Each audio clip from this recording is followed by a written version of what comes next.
Welcome to 5 Star Weekly. Lots to talk about. PT to Saudi Arabia, matches with Florida teams, and another big one on Saturday. All that and more coming up.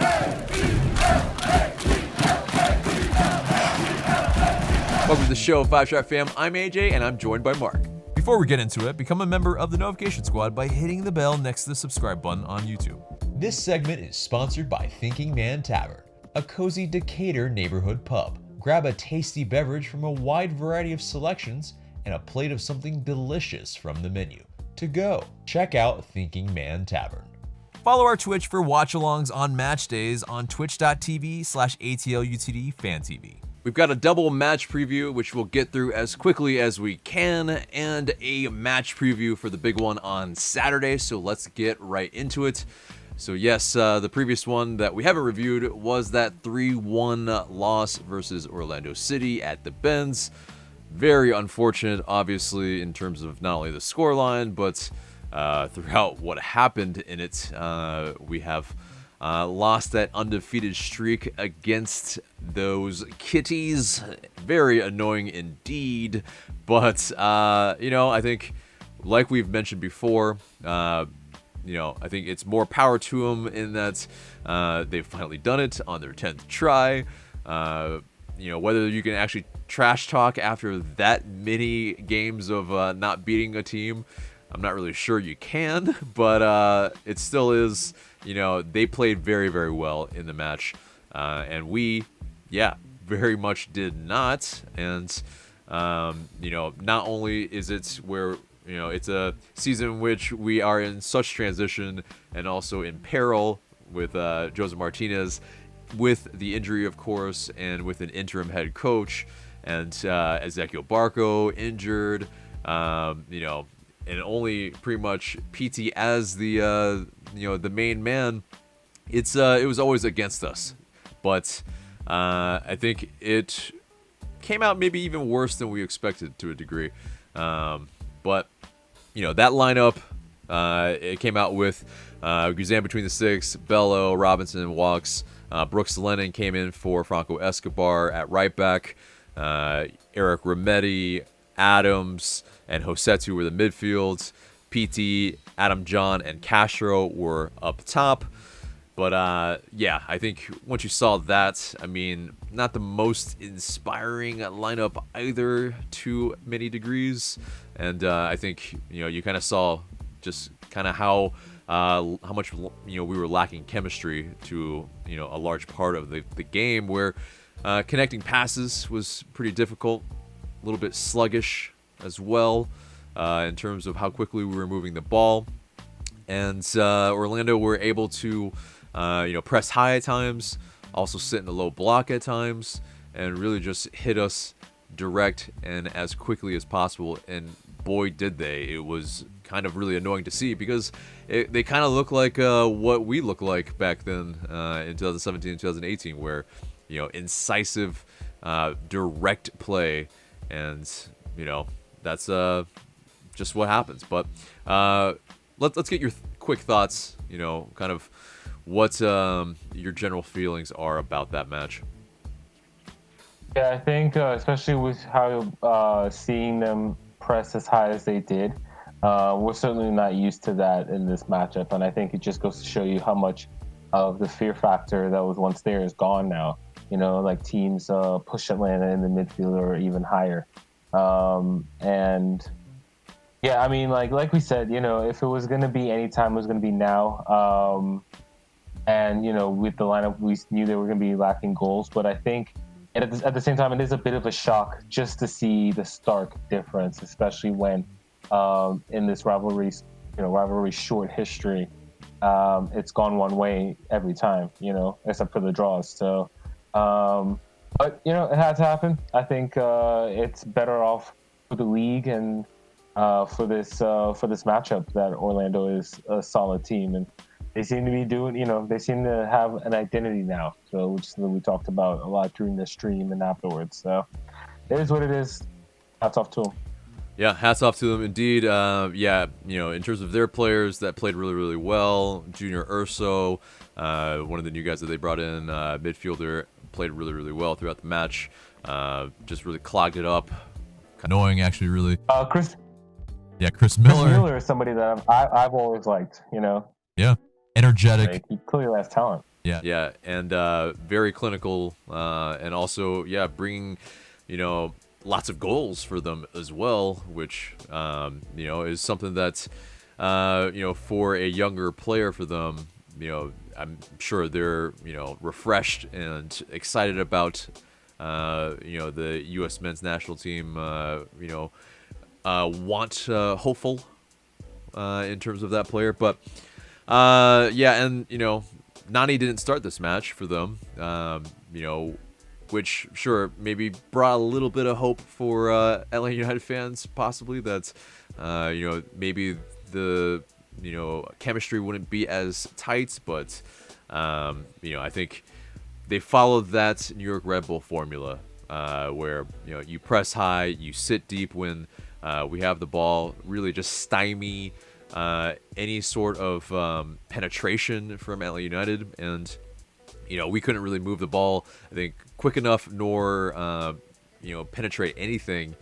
I think notably that it was just that type of match where it had really a lot of shades of New York Red Bulls, and where I think usually though against New York Red Bulls we usually feel like we play a lot better, but they just they get that hidden hope, and then something happens to where we are shaking our head at the end of the match. But we all know it's through kind of exactly their game plan is to frustrate us and then make us concede at a very inopportune time. Because I think for me the second goal I think is the most annoying a really good goal for them, but just from a goal kick, us being second best pretty much all game. It's terrible. I mean, through I think it was like 4 passes, they were able to cut us open, and that's really never what you want to see. We were just never, I think, up to it on this day. But we did see though the debut for Jurgen Damm, and Jurgen Damm came in, diced up the Orlando defender with some turns, and definitely a beautiful centros from the new LA United player, and Brooks Lennon, who almost had a header earlier in the match, gets his header and puts it in the far corner. I mean, a really, really good header as well. I mean, and he's not a tall kid. So Brooks Lennon, he got up high, he showed his ups, and he got his first goal for the club. So definitely one of the positives out of this match. But I think you saw it's too little, too late to a degree. We are chasing, and then we concede that third one, and it's pretty much game over after that. So very, very just annoying match. You can kind of see it playing out almost like it's just how most of these kind of matches go. If one team is extremely up for it and another team is not up for it, they're chasing the game, and then you can see that third goal. But so in terms of some positives and negatives from this match, we talked about the debut. We talked about I think also Brooks Lennon with his first goal, but also Barco picked up his second assist of the season. Through that, I think it's a pre-assist, but either way, and so in terms of that, great to see Ezequiel Barco return, but definitely let's get into the negatives. A lot of negatives: cheap giveaways, errant balls. Just not looking like we're gonna create very much. But a lot of work to be done, and dubiously the big negative is that Stephen Glass, he spoke before the match, even saying that he didn't want to be that first coach to lose to Orlando City, and then alas, it does happen. So very annoying. But Let's get into the post-match quotes. And Stephen Glass talked about what was missing from that night's performance. He said, I think in the first half we were waiting to see how the game was going to pan out. I think Orlando looked in the first half like they were up for the fight much more. It took until halftime and we got our pride knocked a little bit and we came out fighting. I think overall the first half performance is what cost us the victory tonight. And yeah, I would largely agree with that. I mean, that first half performance, definitely not up to snuff. But, I think it's also this, when you have a team like Orlando who are playing well and, there's a lot of matches, you actually don't care that there are a lot of matches. It's like our September in 2017. We were playing so well that, we didn't really want to have practice in between matches and whatnot. It was just, let's go, let's play. Because, at that point, you feel like you're confident, you want to just run over teams. So, them, also playing on Wednesday, I think really didn't matter for us. It's like, it was almost too much rest for us. Like and then plus, the whole going to Miami and then coming back without playing a game, it's, there's still the fatigue a little bit. So it's, I don't think much of that really did help us to a large degree. But yeah, let's get into also, Brooks Lennon talked about the feeling in the locker room after losing to Orlando City for the first time. Obviously, he hasn't been here for the time that we have been undefeated against them, but he said, quote, "It's tough. These type of things mean a lot to this club. Losing to a team you haven't lost to before in franchise history, it's really tough. Guys are really disappointed in the locker room right now, but Glassy came in and told us we have another game on Wednesday against a good Miami side coming in at home, so we just need to put this one behind us and focus on trying to win that game."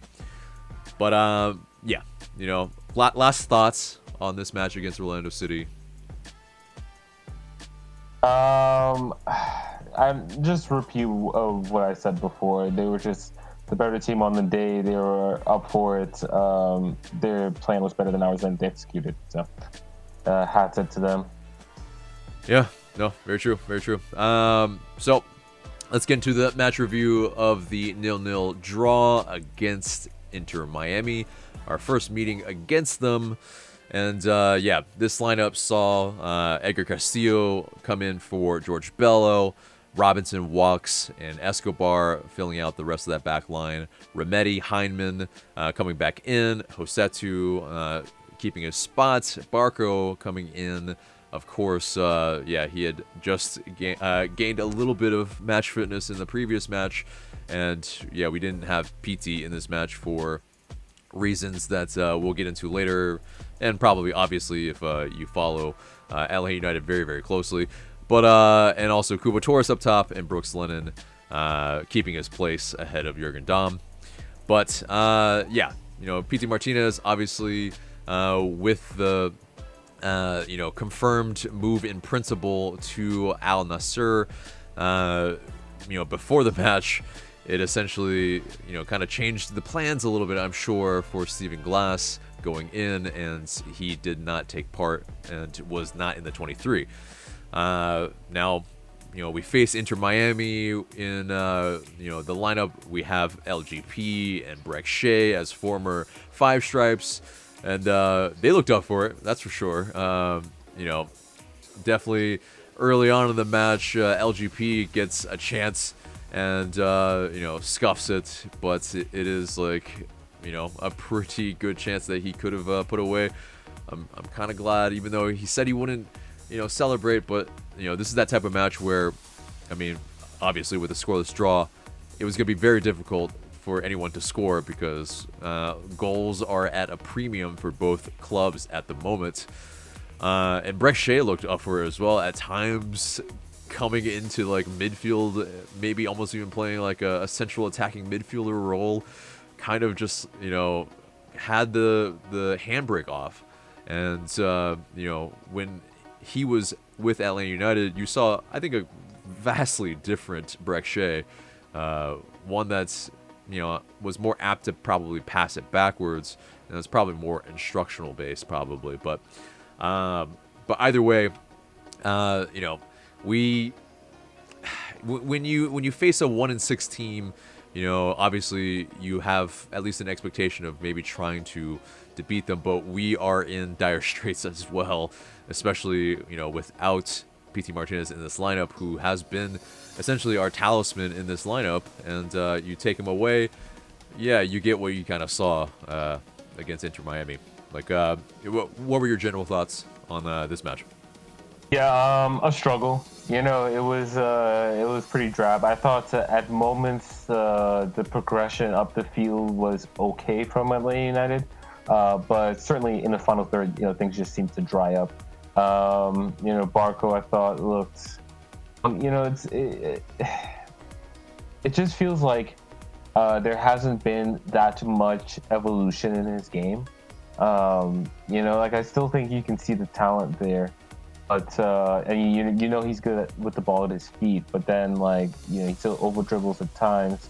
The decision making isn't where you want it to be, and maybe it's because he's rusty. But you know it would be nice if he could get a consistent run of games and really take his game to the next level. So, but overall, I mean Miami were the better team. That's you know for me, beginning to end. You know if you were looking at the overall chances.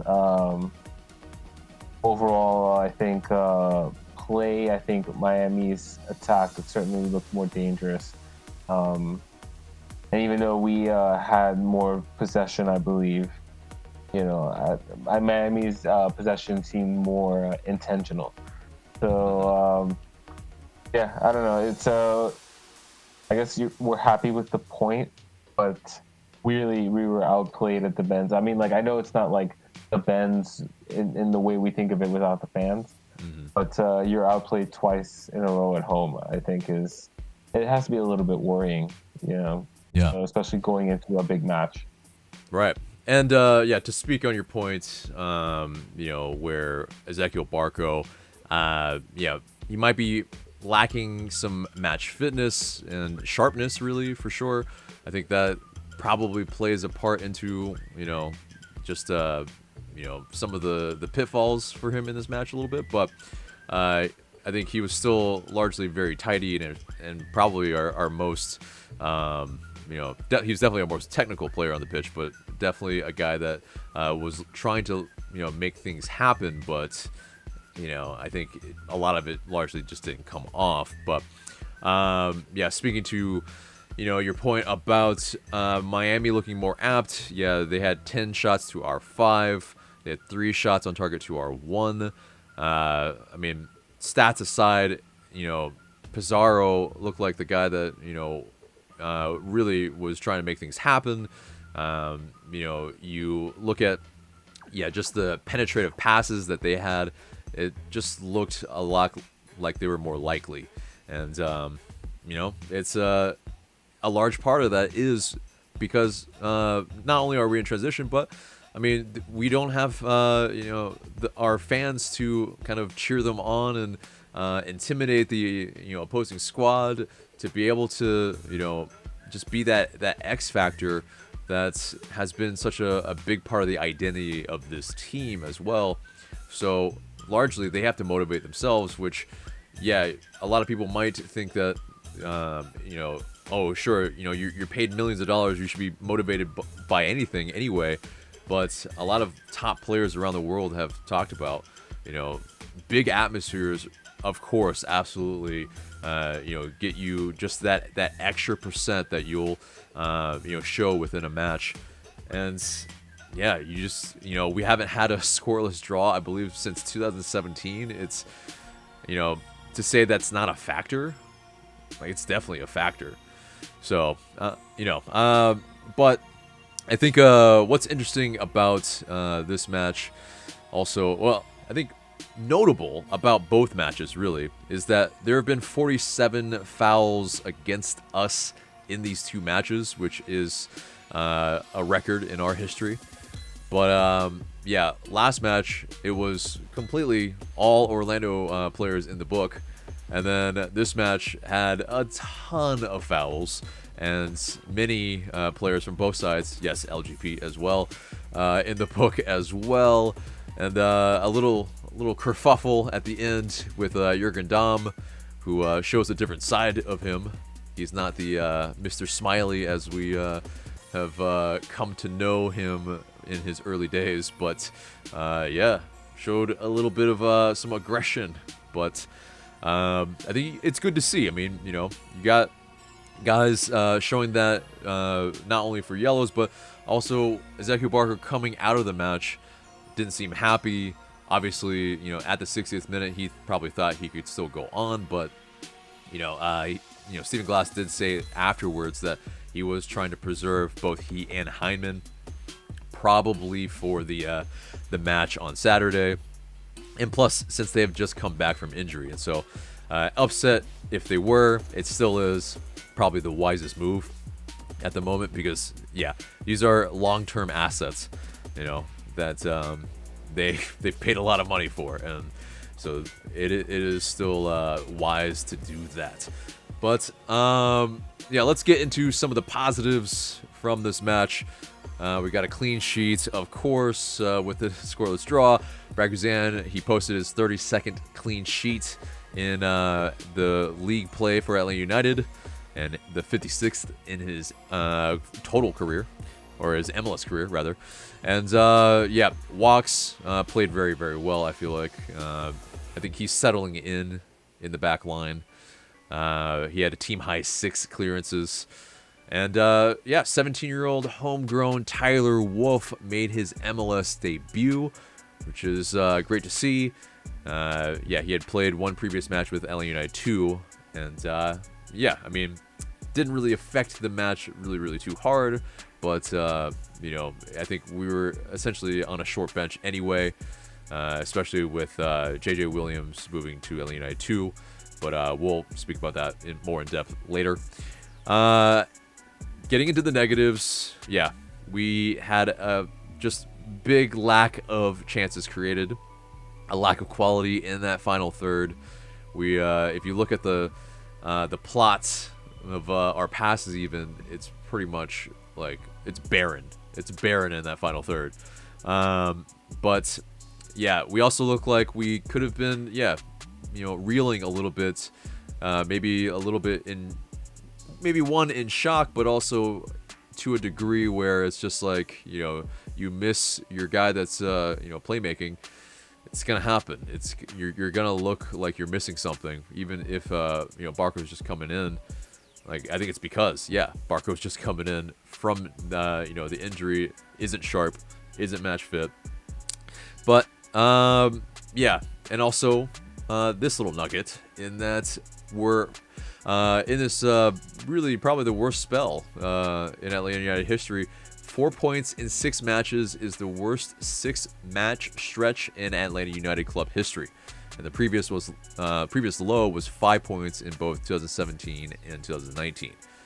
And I think it's probably somewhere in like June for 2017, just if memory serves, and yeah, somewhere around that time as well, maybe early on in 2019, probably, when things were still trying to rev up.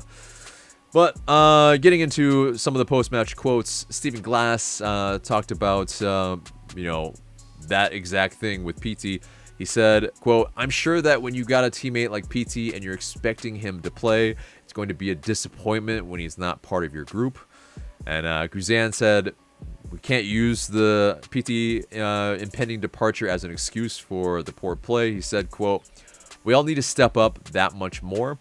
Guys have been here and played significant minutes. All of us as individuals need to step up that much more and shoulder that responsibility."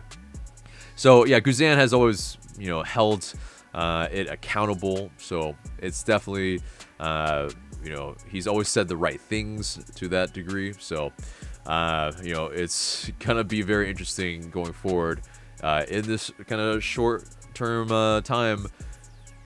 How we play. It's just, yeah, a lot to digest, a lot to maybe look forward to, one could say.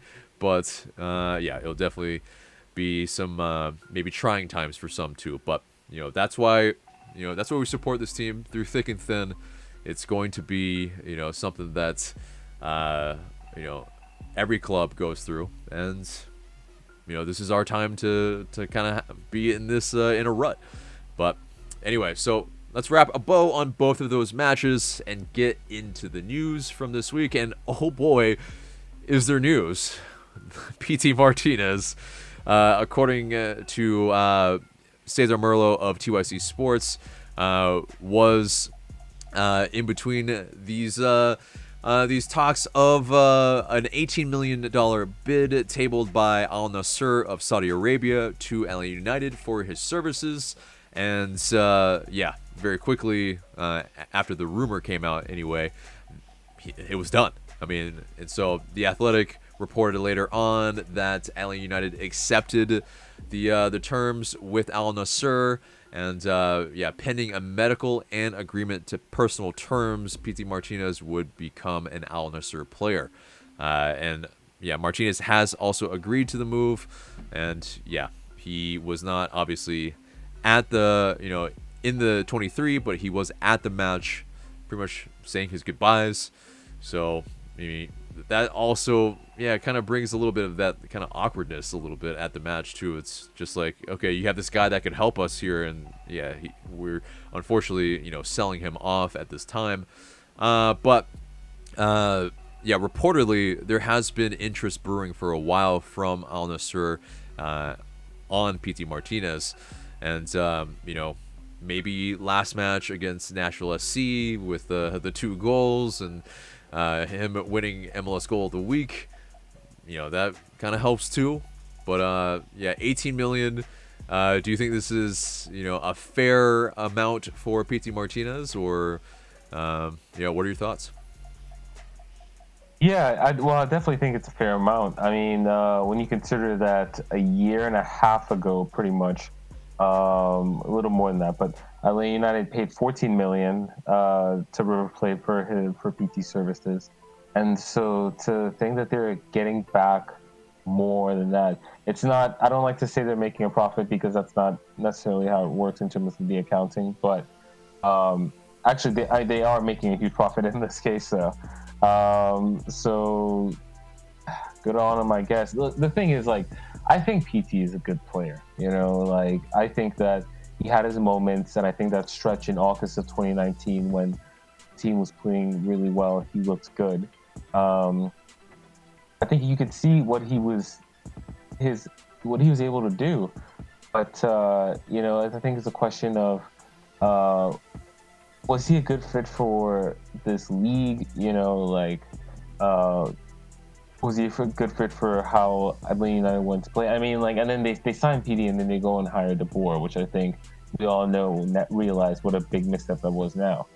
So it is what it is. Sometimes it just doesn't work out with a player. I think being able to recoup that kind of transfer fee is actually some good business. And now I guess we're waiting to see how they fill that slot. That's gonna be fun. I'm sure we're gonna be linked with a lot of players. But I am actually very interested to see how they approach signing a designated player. Right. Yeah, and personally, I think $18 million is definitely good business for Pity Martinez because, I mean, let's be honest, at his time at Atlanta United, he has been inconsistent, although brilliant at times, but also frustrating at times because we all know there's talent there, but maybe the headspace wasn't quite right. Maybe the relationship with the coach in terms of being taken out of games sometimes, where he could make a mark, but if you're not in the game, then you can't do what you can and want. But and 7 goals and 11 assists with his time here in essentially 1+ years. I mean, probably what, 8 months, 1 year 8 months is not a fantastic return, but to be able to get this amount for I think clearly there are clubs that value what he can do. He is a guy that is trying to make things happen. He is a player that has a tremendous left foot. and when he's on target, he looks like a world beater. And so, he's a guy that can divide a lot of opinion, obviously, but no doubt he's with this valuation is a guy that people still think he has a lot of talent, and whether Saudi Arabia is the right move for him. What do you think? I mean, can he get to Europe through this move to Saudi Arabia? Yeah, I think the Europe talk is just unrealistic for him. I mean, like, I think it's an outside chance at this point that he makes it to Europe. So I think there's a little bit of acknowledgement from his camp with him accepting this move. In terms of, is it a good move for him? I mean, if they're paying him enough and he settles there and he's comfortable. I think that league is just starting to get some notable players, so he would certainly, you'd think he'd be one of those, like one of their better players and perhaps even star of the league. But I mean, like, I could see it working out, I guess. It's just, I don't really see the pathway to Europe as a realistic thing for PD at this point in his career. Right. Yeah, I mean, him at 27, he's making $900,000 at Atlanta United, or was, and he probably doubles, maybe triples his wage packet there. I mean, I think in terms of his well-being, that's probably pretty decent in terms of that. But yeah, definitely competition-wise, I wouldn't say it's necessarily a step up. So it's it's an interesting move for him. It's going to be, I think, very interesting to see how he does over there as well. I'm sure we will still keep tabs and see how he does, but we'll see in the coming days when this is fully official. But as of yet, it is still only agreed in principle. So, Darren Eales did confirm this on Wednesday, saying that it was, and he also talked about how the timing wasn't ideal, as they like to kind of do their deals more in the off season, but it was a good opportunity that they couldn't refuse. But they will reinvest the money in the club, and they're searching for another DP in this window, an attacking player. So I think positive signs that they're not just going to sit on this pile of money. Not that I think, they're ones and want to do that anyway. But he said, quote, we are always looking to reinvest and reload. The reality is the specifics of this deal was in the best interest of the club and the player. But that isn't saying we aren't looking to have success this season. So we will be filling that DP spot. He talked about a little bit before how we're always looking to invest in younger talent. And this is an example where we took the South American Player of the Year and we moved that player where it's a good move for him and we get more than our money back in the deal. And then he went on to say, I don't want any of our fans to think this is something where we have the deal and sit tight. No, we're going to fill that DP slot in this window. We have more than 50% of the season to play, which I think is a very good context as well. It might be all doom and gloom right now, but yeah, we still have a majority of the season still to play. And while it might be just a pretty dark rut right now, we have some things to look forward to for sure, especially in new players that might be coming in and kind of reinforcing our bid to not only make the playoffs but fit the ambition of what the club has put out there. Now, one of the players that was linked right before Pity Martinez went out was Gonzalo Higuain, the Juventus striker, formerly of Marc's Chelsea, formerly of Real Madrid, Napoli. He wasn't great at Chelsea. Kind of a little bit past it maybe in Europe to a degree, but definitely, one of the world's best strikers at one point. But he's a 32-year-old who doesn't look 32, obviously, because I think the way he looks. I mean, a little bit of a I think I won't rag on him too hard. Never mind. But basically, according to Cesar Merlo, again, he said that he was interested in Atlanta as well as LAFC, but his discovery rights belong to DC United, and his discovery rights are essentially, it's any team can file a claim on any player. They have, I believe, 7, and it'll cycle through. Obviously, they can change it out.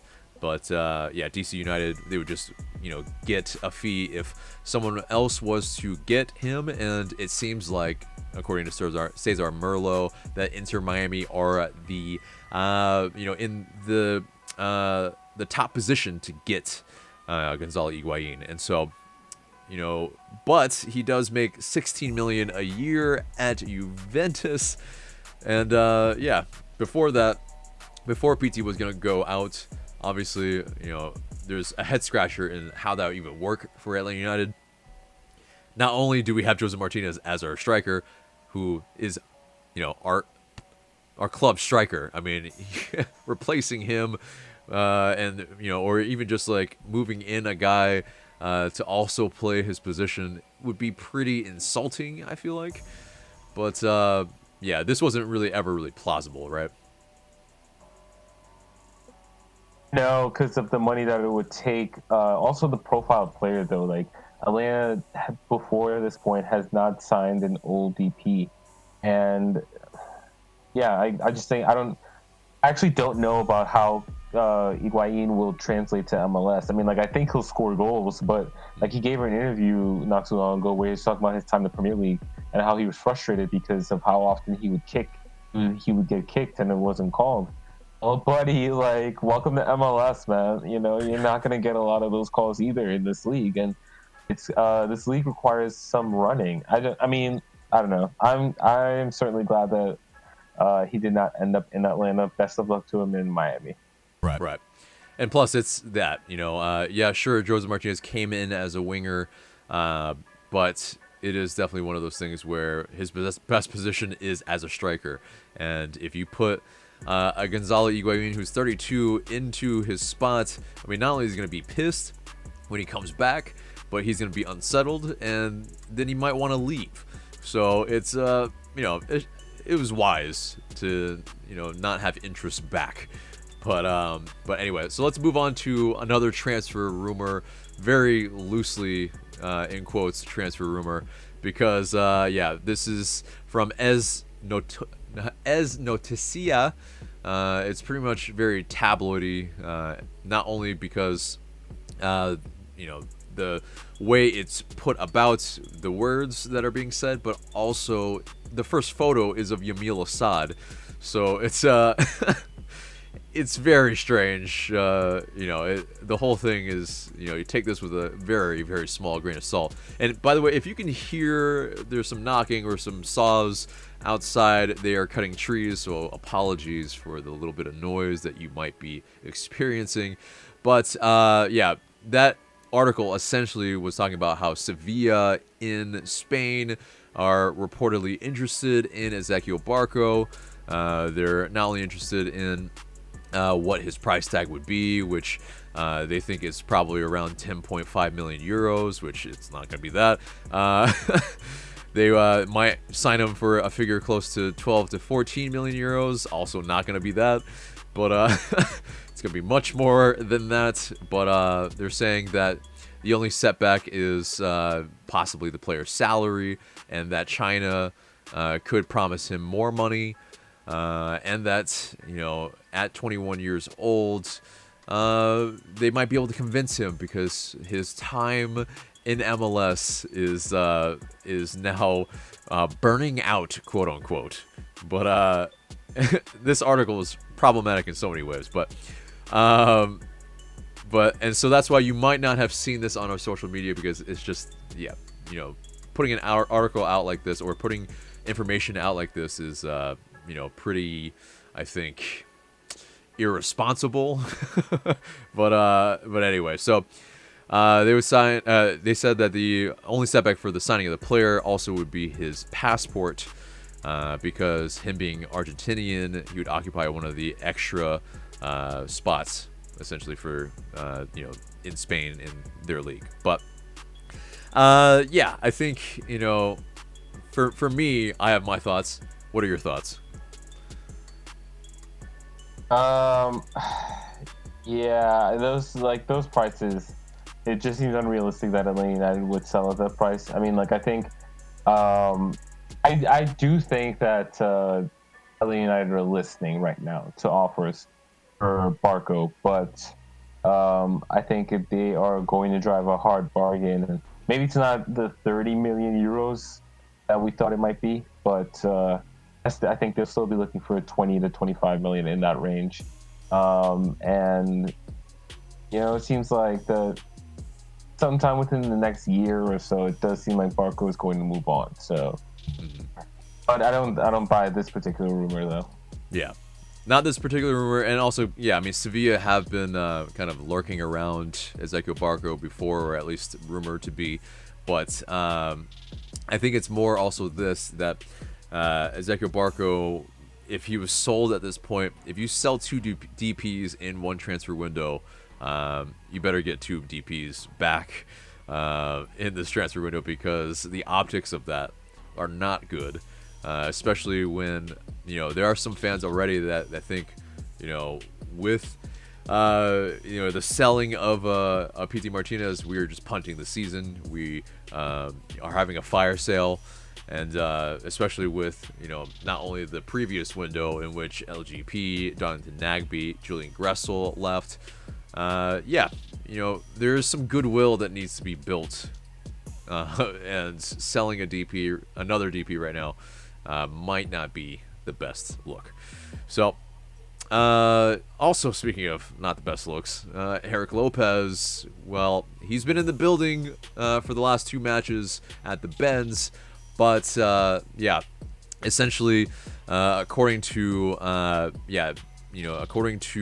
Mike Conti, in that some Atlanta United news that Eric Lopez was not eligible to play for the first team right now. He won't be eligible unless the club can open a roster spot and can the cap space for him to be able to when this transfer window closes. So the club also initially hoped for Lopez to play U.S. Open and Champions League matches, but since the U.S. Open Cup is off and CCL is in doubt, players can't go back and forth between Atlanta United 2 and MLS due to health and safety protocols.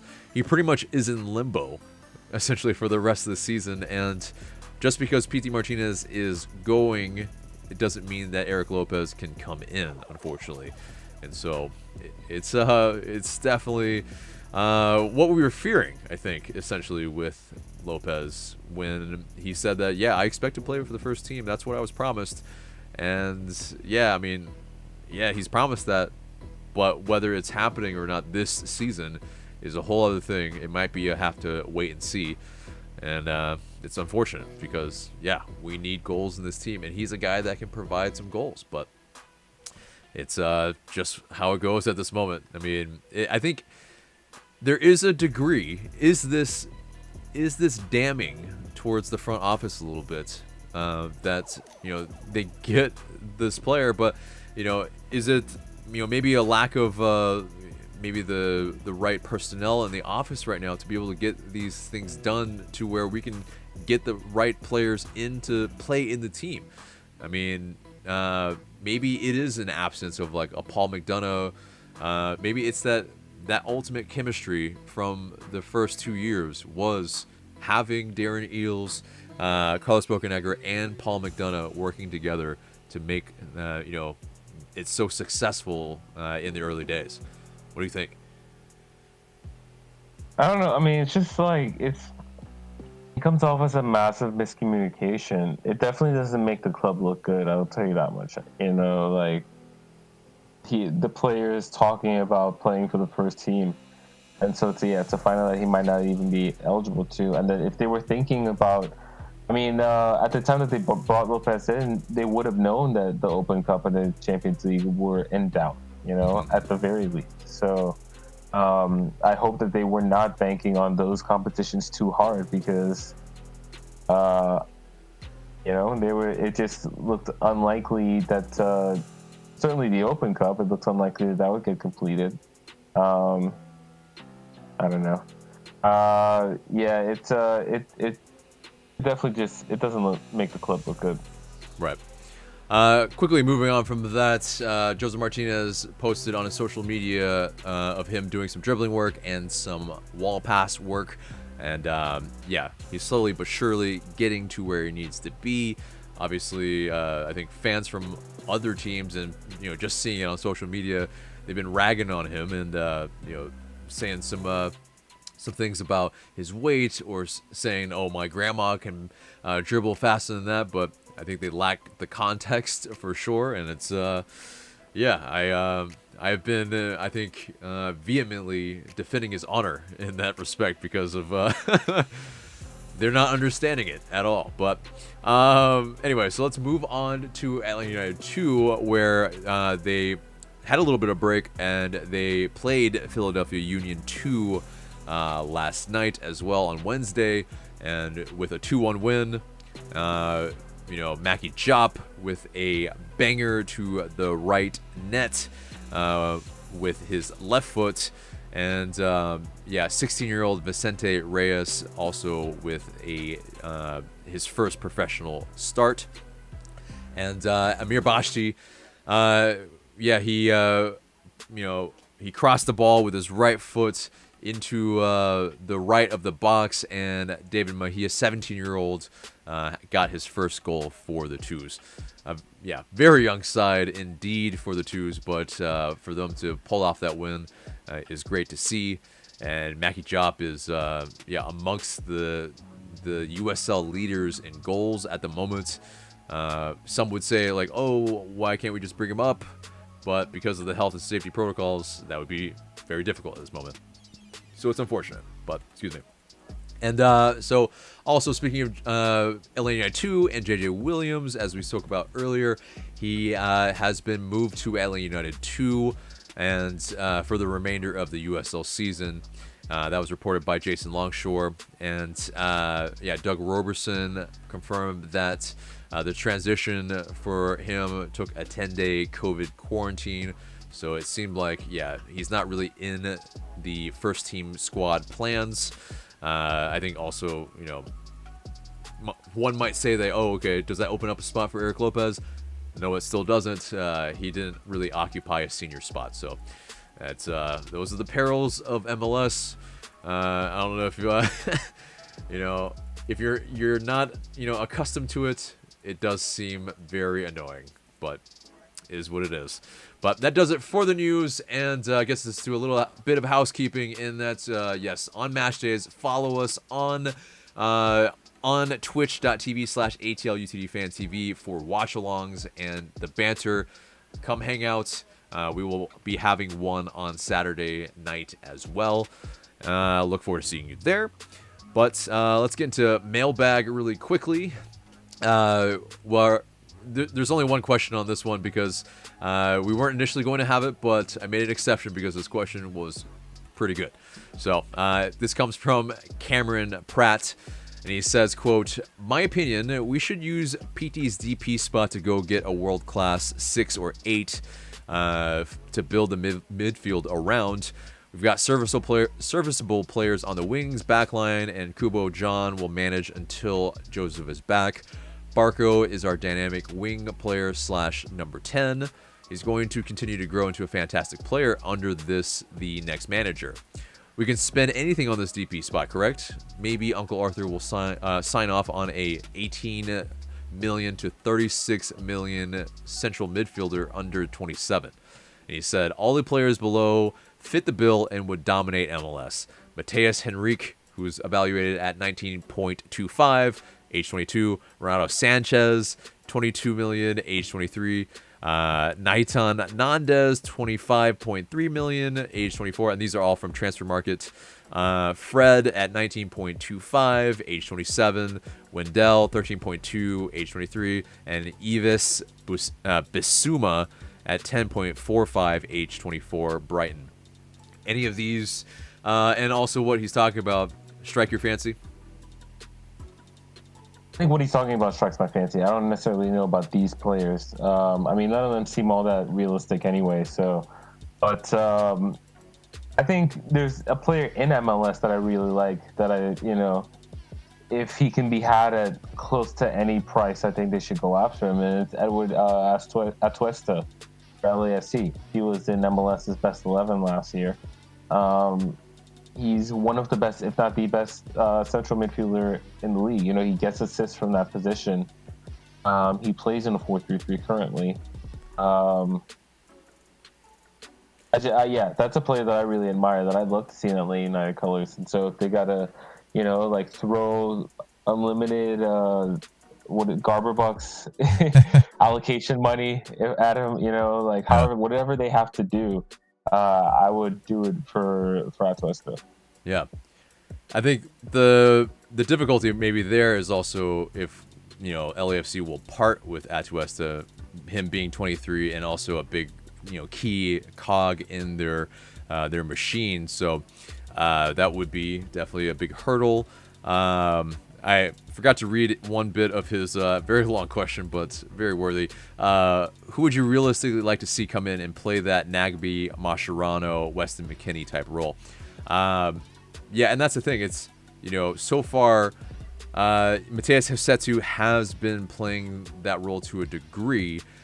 He's been keeping it tidy, recycling possession, and, being able to play out in there. And so I think it's one of those things where, I think spending that much, even when we wouldn't spend on, Jonathan Gonzalez, who, yes, admittedly is riding the bench at Monterrey, it's one of those, like, are we going to spend that much on a central midfielder, especially even though, Darren Eales spoke that they are going to buy an attacking player for that DP spot, even just to kind of play around with this idea that if we do, the resale value, I think maybe the one that strikes me as the my fancy the most, I think, is Mateus Henrique, age 22 at pretty much 19 million. You have some resale value there, especially if you keep him for a couple years and if he really balls out. But I think what's difficult, in reselling to other leagues is convincing them, of the quality without the sexy, goals and assist numbers or, stuff like that will catch the eye. I think it's a lot easier to sell on attacking players, to Europe and whatnot. And it's also a lot of these players are in Europe already. And so, they would almost have to concede that their European career might not be going the way they wanted, and they're giving up on Europe to come back to, not back to, but come to the United States. I'm thinking of Emerson Hyndman, who essentially, did that type of thing. But, so it is possible, of course, but I think spending that amount of money on that, I think, might not be the most wise thing at this moment either. So, yeah, anyway, that does it for the mailbag, and we'll have some future mailbags where more of you guys can chime in. But that'll do it for this week, and it'll get us to the match preview. And so, of course, it will be the rematch against Orlando City this year. So far, anyway, we might have some more matches against them. But, yeah, Saturday at 8 p.m., it will be on Big Fox, and it will be at Exploria Stadium. And, yeah, I mean, we've had other previews talking about them. Yeah, they are a much different Orlando City side, for sure. For sure. They've, looked a lot more fun. They look to be playing the type of ball that we want to play almost, really. And essentially, through our series matchup, they are 1-6-2 against us in league games and 0-1-0 in U.S. Open Cup games. In our last 5, it's actually curious. We actually are doing slightly better than them to a degree, but we have 3 wins and a loss and a draw, and they have 2 losses, 2 wins, and a draw in their last 5. But they sit much higher in the standings currently. They are in 3rd, and we are all the way down in 9th. But, yeah, it's really still kind of early days, but it still is, you need to win, as many matches as possible anyway, no matter what time of year. But, yeah, we are 3-4-1. They're 4-3-2. So, yeah, we only have 10 points, but we are 3 points out of 5th with a game in hand on the 5th place team. And yes, if the season ended today, we would still be in one of the playoff games above the playoff line. But obviously, we want to go way higher than that. But yeah, it's kind of been, I think, around the league. Goal scoring has been an issue. Yeah, not only us on Wednesday and Inter Miami, of course, but Cincinnati, Chicago, Philadelphia, Red Bulls, New England, Minnesota, and DC United have all not scored recently. So, yeah, a lot of the travel, fixture congestion kind of really, I think, kind of contributes to all of this. But, yeah, getting into Orlando City and how they play, we've kind of talked about how they've been really good at pressing high and sitting in a low block and frustrating teams. They also are quite good in possession if they want to be as well. And one would think at home with the possibility of some fans, which I believe they will have some fans there.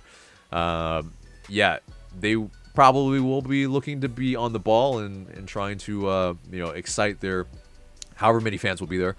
But yeah, like we spoke about earlier in the episode, Chris Miller, definitely one of their guys that's been balling out this season. He's got 4 goals and 2 assists on the season. And, well, I think MLS is back. You kind of maybe can add some more goals in that with some of the kind of later tournament matches. But Nani has 2 goals and 2 assists so far in the regular MLS season. And Daryl Deke has 3 goals. But, yeah, I'll throw to you. For Atlanta United, if there's an Orlando City fan watching, who should they be looking out for in terms of danger men? So definitely should be looking out for Emerson Hyndman, who has 2 goals on the season. He scored a nice volley against Nashville in particular. Barco has 2 goals and an assist on the season. And Brooks Lennon scored in the last game as well. So, yeah, obviously we're not expecting PT to be playing because if he's on his way out. So I think those players then come in as probably the ones to look out for. Right. And they've been definitely, I think, playing the best for us in terms of attacking wise this season. But, yeah, getting into injuries, Dom Dwyer is still out, and Oscar Pereira spoke about his left back, João Moutinho's injury. It's to his groin. He said, we need to wait on João. The diagnostics and the injury that he has is going to take a couple of weeks, so he is likely out as well. He did play quite well against us at the Benz, so that's probably a good thing. You never wish injuries on people, but, it is fortuitous injuries that, we have no part in, possibly. Well, actually, we did kind of have a part in it. He did go off against us, but I don't think it was actually, we did something about that. But anyway, for Atlanta, Fernando Mesa is out 2 to 3 weeks with a knee injury. Jose Martinez, of course, and Eric Lopez is unavailable. So, yeah, getting into the match quotes, Oscar Pereira said that he doesn't actually expect anything different from Atlanta United, even without Pity Martinez. He said, quote, the problems that Atlanta United have, it's their problem. We just look to better our ways and respect an Atlanta that could come with difficulties. Woo! That's, that's speaking probably with a little bit of confidence and almost an acknowledgement of, yeah, like we are not in a good spot at the moment. And many teams around the league acknowledge that, can see that pretty well. But anyway, let's get into their predicted 11, or at least their 11 previously, definitely against us anyway. It looked like a 4-4-2. Deke and Perea were up top. Michelle, Roselle, Urso, and Miller filled out the midfield. Smith, Carlos, Johnson, and Moutinho and Galice were in the back line. And so, it might look something similar, or you might see Nani come in. Someone's definitely going to be playing for John Moutinho. But, they might mix it up. They might play 4-4-2 again. We shall see. But that gets us to our predicted 11. And let's get through the lines together and, let us know what your formation, at least in shape, is going to be. Mark. Yeah, so it's going to be a 4-3-3. Guzan in the sticks, as usual. Mm-hmm. Back line. So I'm actually making a late change here, but I'm going to go with Lennon, Robinson, Walkson, Bello. So benching Escobar. Okay. For me, it's Escobar, Robinson, Walkson, Bello. I mean, Bello was rested, even though he came in the second half against Inter Miami. Escobar, I don't think, has done anything to lose his place, per se. It's kind of same old Escobar, so it's I understand, though. I mean, if you're trying to maybe bring in another player. But, let's get into the midfield. So in my midfield, I have Larry anchoring with Remedi and Josetu. We've seen Remedi collect the ball deep a little bit. I think with Lorenowitz there, it would encourage Remedi to get forward a little more, maybe connect the lines a little more, and we certainly expect Josetu to do that. He's been showing he wants to do that. So I think you get, with that midfield, you get a midfield that's solid, a midfield that works hard, and a couple players at least that I think all of these players are comfortable with the ball at their feet. So, yeah, and I see your point with that. I just maybe don't see enough creativity, and so for me, I think it's Josetu, Larry. For me, is going to be anchoring there, giving Remedi a break, and Heinemann, returns. And so, I think, you have, you kind of have to put, them in the best position to a degree. Larry, obviously, we know what he can do. He can recycle possession. He can shield that back line. Maybe he was rested on Wednesday completely to, maybe just stave off that temptation to even use him, but it was a strange exclusion from the 23, but I think he comes back in. And Heinemann, 60 minutes, hopefully he gets more more match minutes and is able to help us get forward and hopefully score a goal. But getting into that forward line, how about you? So I think Dom will make his first start. I got Torres starting again and Barco. Yeah. I mean, I get it. If Jurgen Damm would start, Stephen Glass has talked a little bit about him needing a little bit more training to be able to, be integrated fully into the team. And so I think with that being said, Lennon has done nothing to really lose his place, albeit, he's worked really, really hard as well. He's scored a goal in that previous match. I think, for me, Lennon there, Torres, definitely is the striker up top, and Barco keeps his place as well. Him being taken off at the 60th minute makes sense that he is the starter for this match. And I think, in terms of our threats, our biggest threats, so far, maybe Jurgen Damm notwithstanding, because he's still building up his match fitness and sharpness. This is probably our best bet, and mine's also a 4-3-3. Obviously, if following along anyway, if you haven't picked it up, but essentially, I mean, I think getting into what we would like to see the team do in this match. I think for me, I would like to see them take more risks to create more chances.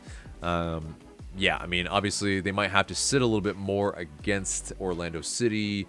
with them playing on the road. But it is, I think, something that's pretty vital is that, we play more direct and we play, kind of how we did against Nashville. We play quickly. We are, definitive in our decision making, and make that decision as quickly as possible. But we also need to be resolute when we need to be. Don't let them be direct, because we saw how quickly and easily they kind of cut through us, and that was, disturbing, really. But and we want to keep that undefeated streak at Exploria Stadium. But what would you like to see the team do this match? Definitely directness. I think I'd like to see more play going down the sidelines, really using the width. And that was part of my motivation for my lineup. Like, I do think Lennon has been good, and I like the idea of Lennon playing right back. And I like the idea of Lennon overlapping Jurgen Damm. I just think that would be difficult to defend. On the other side, if we have, Bello overlapping Barco, I think that could also work really well. So I like to see that, and I'd like to see, and I guess you could say, an industrious performance in the midfield, because I think we're going to need it. Obviously, we're playing a team full of confidence, and that midfield is going to have to stop them from playing. And then when the opportunity arises, pick out the passes that they need to on the counter to, so that we can fashion some chances of our own. So I think. I think that's going to be the key. Just, direct play. I think going through the wings a bit, just being resolute. Yeah. So that gets us to the odds. And so we are at a 30.3% chance to win this match. And at a 19.7%, there could be a draw. And at 50%, Orlando are favorites to win this match, and that's according to MLSsoccer.com. So, that's an overwhelming, really, odds there, but gets us to our score prediction. What do you think is going to happen, Marc? I'm going to say we steal a point. I'm going to say it's 1-1. I think we managed to find the goal in the first half, and I assume Orlando will score at some point, especially playing with confidence at home. But I'm kind of hoping we steal a point out of this one. Yeah, it's interesting you say it that way too. Stealing a point. Well, yeah, it kind of would be if the odds are really not in our favor. But I agree. I mean, mine's a 1-1 draw as well. And I like, if your scenario played out, if we score early, we are unfortunately probably having to sit back a little bit more because we don't know where the next goal is going to come from.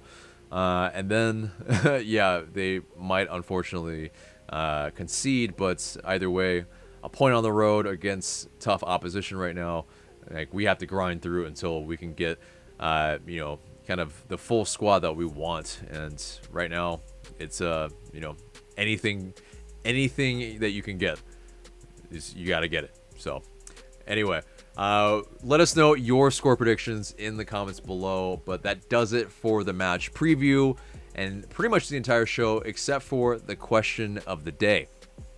And the question of the day is, what player do you realistically want Atlanta United to target as the next DP?